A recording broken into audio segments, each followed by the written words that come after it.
Ribuan pengantar jamaah haji kloter 40 asal Kabupaten Jeneponto, Sulawesi Selatan memadati asrama haji embarkasi Makassar Kamis 29 Mei malam. Salah satu pengantar haji asal Kelurahan Tolo, Kecamatan Kelara, Hajar Rahmawati, mengatakan bahwa ia berangkat dari Jeneponto bersama rombongan menggunakan 4 mobil. Mereka mengantar satu orang yang akan berangkat haji dengan rombongan sebanyak 40 orang. Ia menjelaskan mereka datang dalam jumlah besar sebagai bentuk rasa syukur kepada Allah Subhanahu wa taala. Menurutnya, setiap ada keluarga atau warga yang berangkat ke Mekah Al-Mukarramah, mereka biasa menitipkan doa agar suatu hari juga bisa menunaikan ibadah haji. Hal itu dilandasi keyakinan masyarakat Jeneponto bahwa mengantar jamaah haji hingga ke asrama bisa membuka jalan menuju tanah suci. Rahmawati menceritakan bahwa saat dirinya berangkat haji pada 2017 lalu, ia juga diantar oleh keluarga besarnya menggunakan 6 mobil. Karena datang bersama puluhan orang, Rahmawati menyewa rumah warga untuk menginap selama di Makassar.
Pak Bupati terkait dengan hari ini jemaah Jeneponto masuk asrama haji seperti apa? Karena di luar banyak banget warga Jeneponto Pak yang mengantar langsung. Ya, bismillahirrahmanirrahim. Assalamualaikum warahmatullahi wabarakatuh.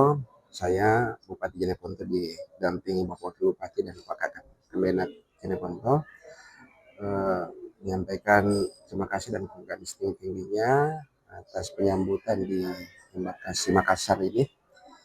Tentunya terkait dengan masyarakat kami yang setiap tahunnya mengikuti mengantar jemaah haji itu memang seperti itu. Jadi sudah terkenal. Kalau Jeneponto memang sudah terkenal. Jeneponto jemaah hajinya itu banyak pengantarnya setiap tahun. Ya, tadi Bapak melepas langsung ratusan jemaah. Iya. Ya, tadi di Kabupaten Jeneponto, tepatnya di Masjid Agung Jeneponto, saya bersama Bapak Wakil Bupati dan Pak Kakan Kemenak Jeneponto melepas jemaah haji kloter 40. Ya. Ada yang disampaikan kepada jemaah Ya, Jeneponto? tentunya yang paling penting yang pertama adalah bagaimana meniatkan ibadah hanya karena Allah Subhanahu wa taala, itu yang pertama. Yang kedua, bagaimana menjaga kesehatan dalam perjalanan dalam melaksanakan ibadah haji, dan tentunya bagaimana menjadi haji mabrur, ya, berangkat dengan selamat dan pulang kembali berkumpul tanpa kekurangan apapun. Ya. Pak Bupati, sejauh ini dukungan dari pemerintah kabupaten sendiri terhadap pelaksanaan haji khususnya untuk jemaah haji Jeneponto seperti apa? Ya, kami setiap tahun memberikan besar perhatian kepada para jemaah calon haji dari Kabupaten Jeneponto dan senantiasa memberikan dukungan yang maksimal tentunya bersama dengan Pak Kakan Kemenak, Pak Wakil dan seluruh elemen, seluruh stakeholder yang berkepentingan. Download Tribun X sekarang, menghadirkan lokal menjadi Indonesia.